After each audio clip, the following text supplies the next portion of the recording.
Alright, this video is for Biology 234 for the hands-on lab at-home exercise titled Environmental Influences on Microbial Growth, Salinity Testing. So we'll want to grab all of our materials.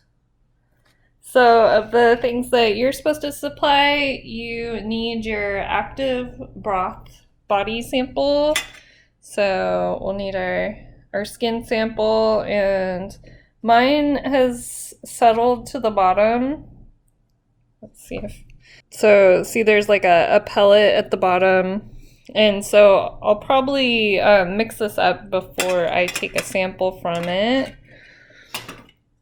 And then we need a bottle of bleach, and you need a lighter or matches, and your camera or a smartphone. You'll need your disposable cups and hand soap, which I have at my sink, isopropyl alcohol, and a roll of paper towels.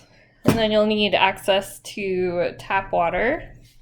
And then of the things that are in your box, you'll need your apron, and you'll need your face mask with the ear loops.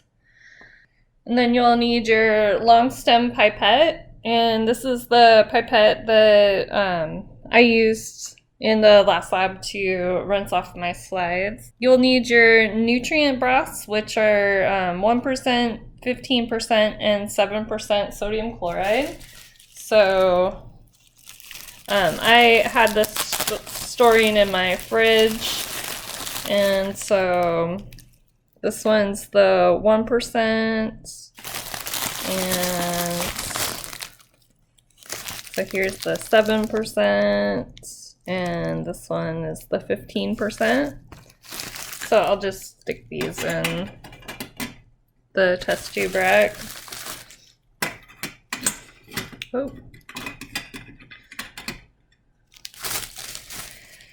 You'll need a pair of gloves, and you'll need your tea candle. You'll need safety glasses and your test tube rack. And so now we're ready to get started. I'm just gonna move this stuff to the side, and then we'll get started on exercise 1. Alright, so now we're ready to get started on exercise 1, which is called salt tolerance testing. In this exercise, you will incubate skin microbes in broths containing different salt concentrations to determine their approximate osmolarity range. Part 1, inoculating saline broths. Clear a work area and gather all your materials listed for this experiment. Step 2, wash your hands thoroughly with soap and warm water. So I'll go wash my hands. Alright, I washed my hands, and now we're at step 3. Put on safety gloves, face mask, apron, and goggles.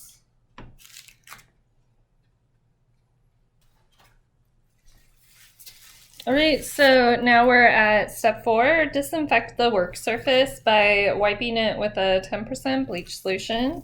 So I'm just going to use the 10% bleach solution that I saved. Oh, I used way too much. But, oh well, it'll dry.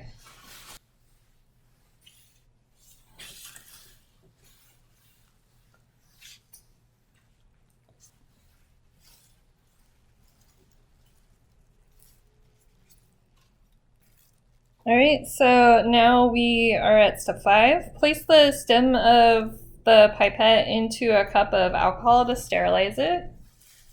So we'll grab a disposable pipette, and I'm gonna grab a Sharpie.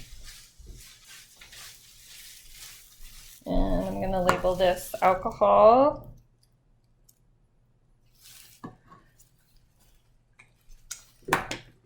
And just fill it about a quarter of the way full.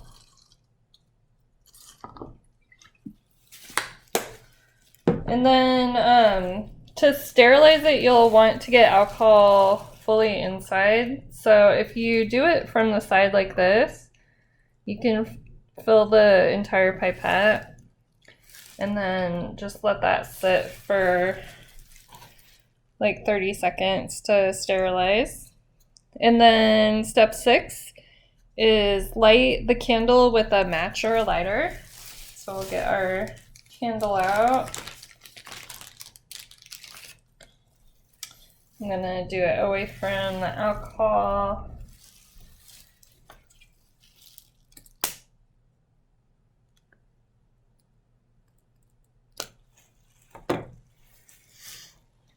Step 7, remove the lid from the 1% sodium chloride tube and pass the opening over the candle flame to sterilize it. See figure 4. So this is figure 4.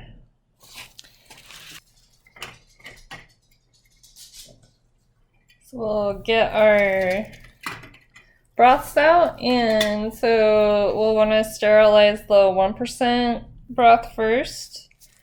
Alright, so step 7, remove the lid from the 1% sodium chloride tube and pass the opening over the candle flame to sterilize it. So this is the 1% sodium chloride. So we'll open it with our pinky and then just run it over the flame to sterilize the opening. So 1, 2, 3, 4, 5. And then we're at step 8. Remove the lid from the active culture vial of the body sample and flame the opening to sterilize it. So this is my skin sample, and I'm gonna close it and then shake it up so that the cells that were at the bottom are throughout the tube. And so now I will run this over the flame. So 1, 2, 3, 4, 5.